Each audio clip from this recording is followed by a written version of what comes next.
১৬ বছরের রাজত্বের অবসান বাফুফেতে সভাপতি পদে নির্বাচন না করার ঘোষণা দিয়েছেন কাজী মোহাম্মদ সালাউদ্দিন। ব্যক্তিগত কারণ দেখিয়ে আসন্ন নির্বাচনে প্রতিদ্বন্দ্বিতা না করার সিদ্ধান্ত নেন তিনি।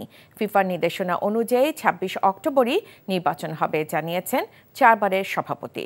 রিপোর্ট কুশল ইয়াসিরের। এনজিওর কিস্তি প্রথমবার বিকাশ পেমেন্ট করলেই ২০ টাকা ইনস্ট্যান্ট ক্যাশব্যাক।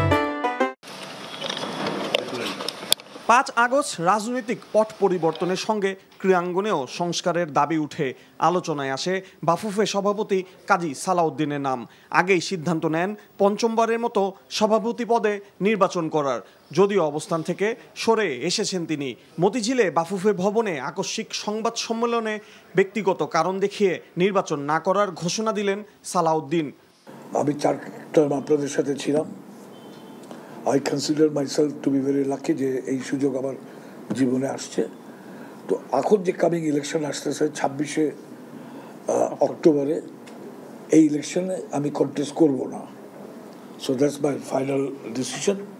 ২০০৮ সালে প্রথম বাফুফের সভাপতি নির্বাচিত হন সালাউদ্দিন।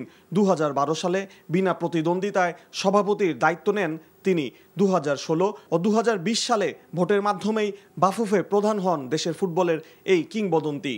তো এটা আপনাদেরকে জানাবার জন্য আসছি, আর আপনাদের সবাইকে আমি ধন্যবাদ জানাই যে আমার সাথে এই ১৬ বছর কাজ করার জন্য।